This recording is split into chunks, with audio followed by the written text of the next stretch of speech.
Mi gente, sean todos bienvenidos. Iniciamos con las declaraciones de Bessy Ríos acerca de la ayuda que el presidente Bukele ha enviado a Costa Rica. Ella asegura que el presidente de Costa Rica está aprovechando, se está beneficiando de esto, ya que sin haber pedido ayuda a otros países ni préstamos, pues le llegaron 3 aviones con alimentos de parte de El Salvador. Por otro lado, también critica a la oposición de Costa Rica, ya que estos supuestamente están incitando a la gente que recibió la ayuda de El Salvador a que la voten. Escuchemos lo que dice Bessy Ríos. La asistencia del presidente pues en alguna manera recibe réditos, pero no deja de ser menos cierto que esta lavada de cara que le da una de las democracias más sólidas en toda Latinoamérica, como es Costa Rica, a un segundo mandato cuestionado a nivel internacional de la actual administración, también es de beneficio para Nayib. Además, Nayib no va a un lugar donde no va a tener beneficio. Es un publicista nato, ¿no? Comparto, sí, con el profesor que la oposición en Costa Rica cometió un grave error con el tema del apoyo y la ayuda hacia los damnificados por estas lluvias que han tenido. Cuando te van a dar ayuda, no tenés, acababan de mandar una carta a Estados Unidos esperando que Estados Unidos les respondiera y pues el presidente en la conferencia, que no sé, está bien lograda la conferencia en donde interrumpe el presidente de Costa Rica y dice que necesita ayuda y, oh sorpresa, yo tengo un avión listo que no me lo recibieron en España, te lo puedo mandar. Sin duda era para sortearse la Asamblea Legislativa, ¿verdad? Porque hay gente de oposición en la Asamblea y si firmabas un convenio y te lo iban a aprobar, iban a estar 20 días discutiendo si aceptaban o no la ayuda de El Salvador. Es evidente que se hace una muy buena jugada ahí en la conferencia de prensa. Creo que tiene más réditos El Salvador en términos políticos a nivel internacional que el propio Chávez. Chávez ahora está explotando este tema de la ayuda porque sin prestar dinero, sin andarle rogando a otro país, pues se les ha mandado 3 aviones más, no sé cuántos camiones de ayuda. Y es de lamentar que la oposición o ciertos voceros de la oposición en Costa Rica estén incluso llamando a los beneficiados a botar la comida, ¿verdad? Tuvo ayer que decir una de las ministras en Costa Rica de que todos los productos que envía el Estado salvadoreño tienen sus registros sanitarios. Y ahí es donde sí cometen graves errores la oposición, quizás este término de oponerte por oponerte. Creo que agradecer el tema y sí señalar, yo sí creo que hubo una especie de montaje en un par de cosas ahí, pero una cosa es señalarlo y otra cosa es quererte pelear con quien te está mandando ayuda, que no es tan desinteresada, pero en ese momento lo necesitas, sí, ¿no? En esa parte no. El más interesado a que no hayan inocentes encarcelados es el gobierno, eso es lo que dice el señor Oscar Peñate. Esto en referencia a las acusaciones que hacen la oposición, en las que aseguran que hay 30,000 inocentes encarcelados. Él se hace la pregunta de dónde sacan esta cifra estas personas, ya que solamente pues hablan pero no muestran evidencia. Y bueno, han hecho una serie de acusaciones en contra del presidente Bukele y de varios funcionarios. El señor Oscar Peñate asegura que el presidente Bukele y los funcionarios que han sido, que definitivamente estas personas los han difamado, pues ellos deberían de proceder legalmente en contra de todos estos que andan defendiendo supuestamente a los inocentes que están bajo prisión, según las palabras de los gorgojos. Escuchemos al señor Oscar Peñate. El gobierno nunca, insisto en esto, ha negado que han existido algunas capturas de personas que no se les ha logrado demostrar que pues tengan alguna vinculación o pertenencia a grupos criminales de pandillas. Otros, dijo el ministro, han colaborado por amenazas con las pandillas y estos han sido puestos en libertad.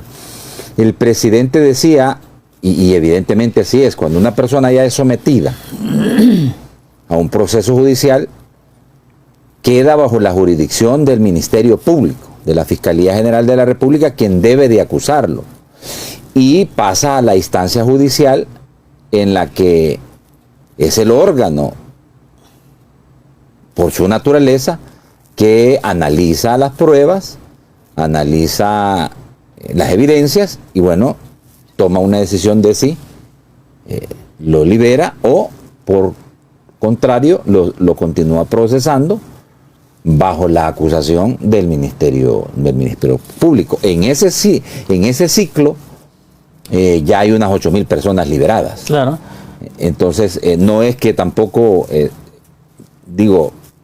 gobierno haya escondido que ha existido esta situación. Es que el principal preocupado porque no se capturen personas inocentes es precisamente el gobierno.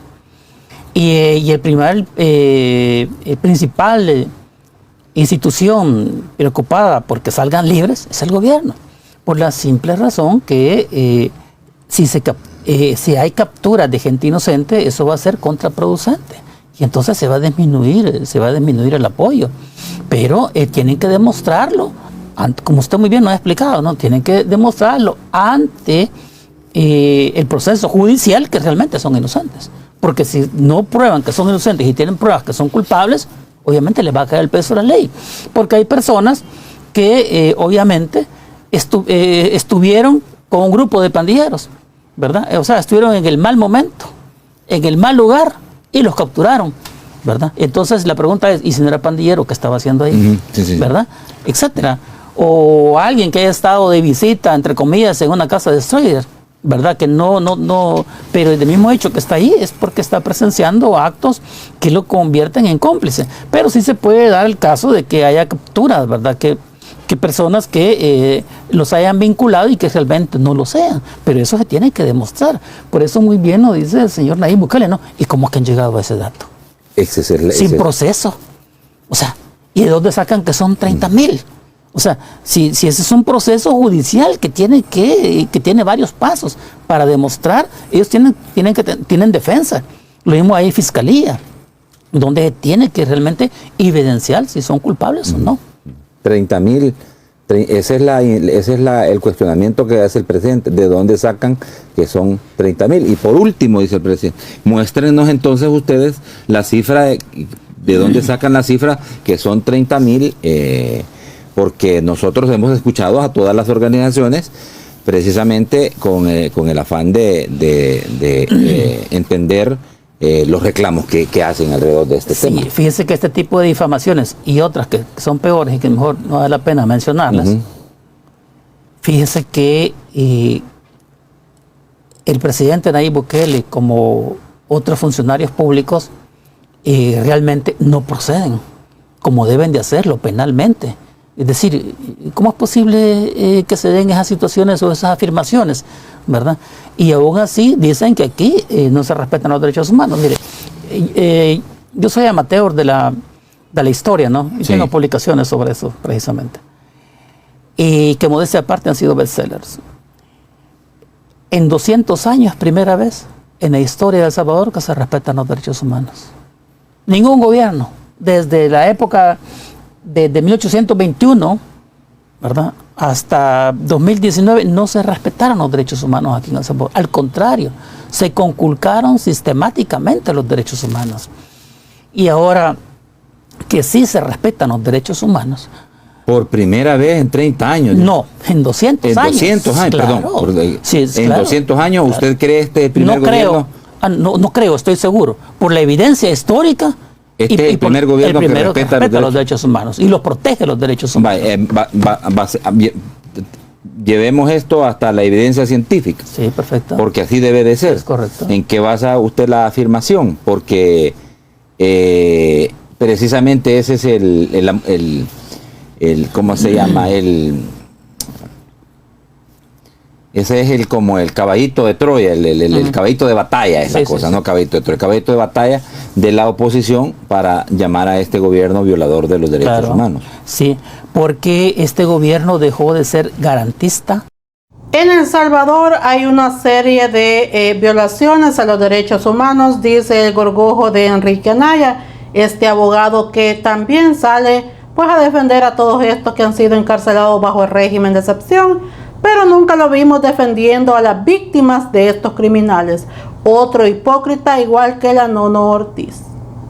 En El Salvador, esas dos reglas básicas, respeto a los derechos humanos o fundamentales y división de poderes, simple y sencillamente no existen. En El Salvador hay una masiva violación a los derechos humanos. La misma Comisión Interamericana de Derechos Humanos, que es una parte de la OEA, ya en su último informe así lo expresó. Es más, recuerden que tiene unos 2 meses y medio, 3 meses de este informe, le pide al gobierno salvadoreño varias cosas. Uno, por ejemplo, que ya deje sin efecto el régimen, mal llamado régimen de excepción, que ya vamos a tener 3 años, o sea, lo de la excepción se ha vuelto una regla general.